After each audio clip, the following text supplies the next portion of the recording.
AI आने के बाद संदीप माहेश्वरी सर का जो बिजनेस मॉडल था imagesbazaar.com, जो जहाँ से आप कुछ पैसे देकर, जो मतलब उनका जो प्राइस है वो पैसे देकर आप इमेज खरीद सकते हैं।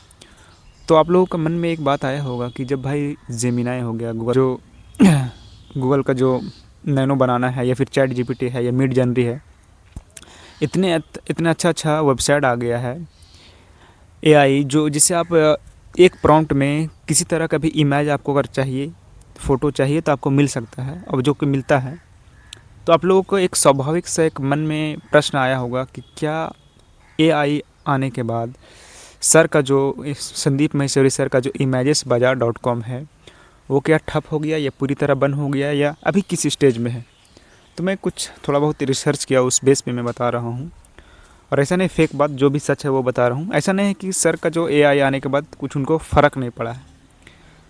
जो छोटे बायर थे वो तो पूरा शिफ्ट हो गए एआई पे, क्योंकि वो उनको कोई जैसे मतलब छोटा मोटा कोई बिजनेसमैन है, कोई छोटा मोटा कोई रूरल एरिया में कोई बिजनेस कर रहा है, या छोटा मोटा शहर में, तो उन लोगों के लिए एआई से ख़रीदना ही फ़ायदेमंद है। लेकिन जो बड़ा बड़ा कंपनी है, बड़ा बड़ा कॉर्पोरेट कंपनी है, या फिर गवर्नमेंट का कोई ऐड है, तो उसके लिए वो एआई से इमेज जनरेट नहीं करवा सकते हैं, बिकॉज ऑफ, क्योंकि उसमें ऑथेंटिसिटी नहीं है, प्राइवेसी नहीं है, कॉपीराइट का इशू है। इसलिए उन लोग अभी भी imagesbazaar.com से ही इमेज खरीदते हैं।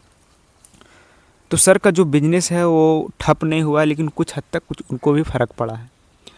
एआई कितना भी इवॉल्व हो जाए, लेकिन 100% कोई भी बिजनेस को उखाड़ नहीं सकता है, क्योंकि एक ऑथेंटिसिटी तो रहना ही चाहिए ना भाई, कि ये एआई जनरेटेड है, ये ह्यूमन मेड है।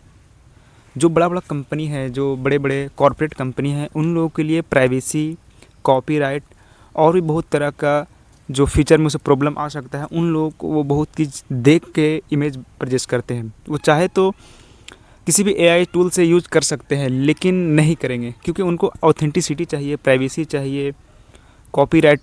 वो अगर ख़रीद लिए हैं तो 100% उनके पास उस इमेज का कॉपीराइट होना चाहिए। तो बहुत सारे ऐसे इश्यूज़ हैं जिसके चलते 100% तो सर का बिजनेस मॉडल ख़त्म नहीं हो सकता है। हाँ, 10-20% फ़र्क पड़ा है, लेकिन फ्यूचर में अगर कितना भी एआई एडवांस हो जाए, यानी कि अगर ऐसा एआई सिस्टम आ जाए कि अगर मैं कोई प्रॉम्प्ट देकर कोई इमेज जनरेट कर रहा हूँ, तो उस इमेज का कॉपीराइट मेरा ही है, फिर भी वो बिजनेस मॉडल ख़त्म नहीं हो सकता है सर का, बिकॉज ऑफ, क्योंकि फिर भी तो एक हो जाएगा ना कि ये एआई जनरेटेड है और एक ह्यूमन मेड है। जो ऑथेंटिसिटी रहेगा वो तो रहेगा ना, वो ख़त्म नहीं हो सकता है। हाँ, कुछ हद तक फ़र्क पड़ सकता है, लेकिन 100% बिजनेस नहीं ख़त्म हो सकता है। Thank you.